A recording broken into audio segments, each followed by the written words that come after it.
Hey everybody, and welcome back to another dev video. So I just got done fixing a few different bugs in the back end here with the JSON system and how it kind of behaves and works. And one of the bugs I just fixed was the effect system. It's not really part of the JSON system, but came up in the related working on things. Now the effect system is what's responsible for giving some of the weapons a bleeding effect. So if I hit this, blood will end up trickling off the entities and doing a little bit of extra damage over time.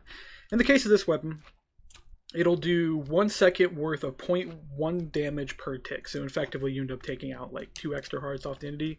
It ends up being kind of nice. It makes the weapon, which does a pathetic 2 points of damage, actually effectively do 4 damage. And it does stack over time.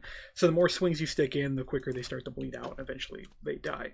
Of course, with the slimes, I do need to implement some green blood coming out of them. But it's an early system. As you can tell, the gravity doesn't quite work on the particle effects properly. There's a huge list of things. But that's not the only thing I want to show off. Another thing that ended up being implemented was the ability to now modify weapon damage. Actually, effectively, everything in Armory can now be modified to some extent. So for a previous episode, I showed off how you could generate an effect file. So you can write in a command, which you can type in a command like this, for example. So you can go, okay, VE, JSON override, gen or generate, because either one works. The type of item you want to generate, and the actual content ID, and then of course you override if the file already exists.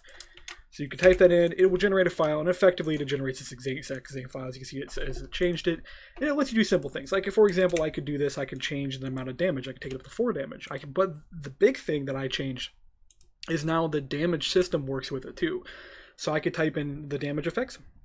I can change what effect it does. So instead of bleeding, I could do fire effects. I could do delayed detonations. I can increase the damage to 5. I can change the duration, everything else. So that's a big thing that just came up with the new JSON system, but it doesn't just cover this. Every single Armory weapon that now exists can be implemented with this, because I've moved the code that handled this. So the very first prototype was the sentry system. So the sentry guns were the first thing that actually got the effect, and we can see a couple of the sentry guns over here. So these are the first guys that got the ability to change things. You could change their targeting range, what they attack, what they could attack, what were their default settings. So when you actually place these down, by the way, they have default settings. You open it up and you come down to here. So these little check markers, you could change what are the defaults when you go to place them. You could change what shows up in this list. You could change the distances by which they attack, how often they attack, how quick they rotate, their delay between shooting after they've acquired the target, delay searching target, how much power they have, change the inventory size, everything you could change and toy around with them and everything like that.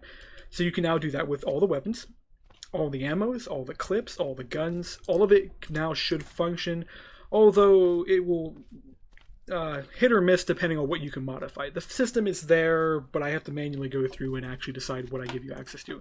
That mainly comes into effect if we actually can find one of these systems. And excuse me for not having this kind of already up here and on the screen ready to show. I'm kind of doing this on my lunch break. Let's see. So if we find one of the data classes, to open up the ammo data doesn't have anything you can actually modify on it at the moment, so you couldn't actually do much with the ammo.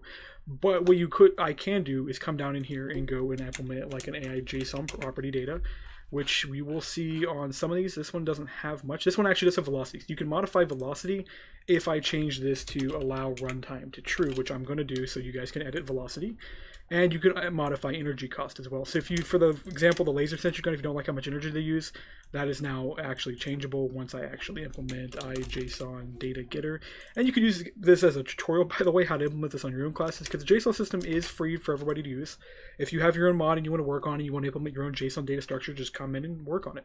Over the period of probably the next couple months, I'm going to make it much easier, because the big thing that's actually really difficult to use for these is the fact that you have to build up a processor and converter to actually utilize the system properly. So the processor takes the JSON in and it builds up this object, so it will take a JSON file and turn it into the ammo data. And then the converter turns it backwards into the system. Well, it will if you have complex objects. For example, if you wanted to turn ammo type into JSON, there would have to be a converter to do it. And let me pull that back. But, I'll get into that all later.